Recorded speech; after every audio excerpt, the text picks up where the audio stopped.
ঐতিহাসিক শাপলা চত্বরে বৈষম্য বিরোধী ছাত্র আন্দোলনের শহীদদের জন্য দোয়া আজকের এই গণসমাবেশে আমাদের সঙ্গে উপস্থিত আছেন আমাদের আজকের প্রধান আলোচক মহাসচিব জমিয়তে উলামা ইসলাম বাংলাদেশ মাওলানা মনজুরুল ইসলাম আফ্রিদি সাহেব দামাত বারাকাতুহু আলিয়া।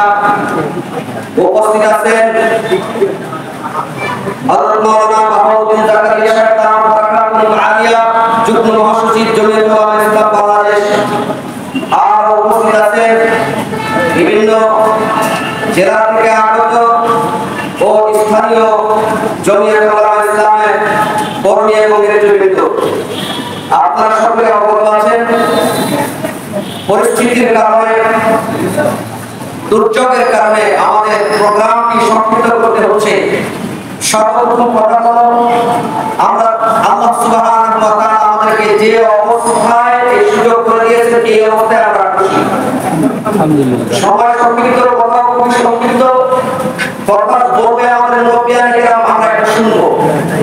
শুধু এতটুকু বলা যায়, এই এশিয়া উপমহাদেশে স্বাধীনতা আন্দোলনের, স্বাধীনতা সংগ্রামে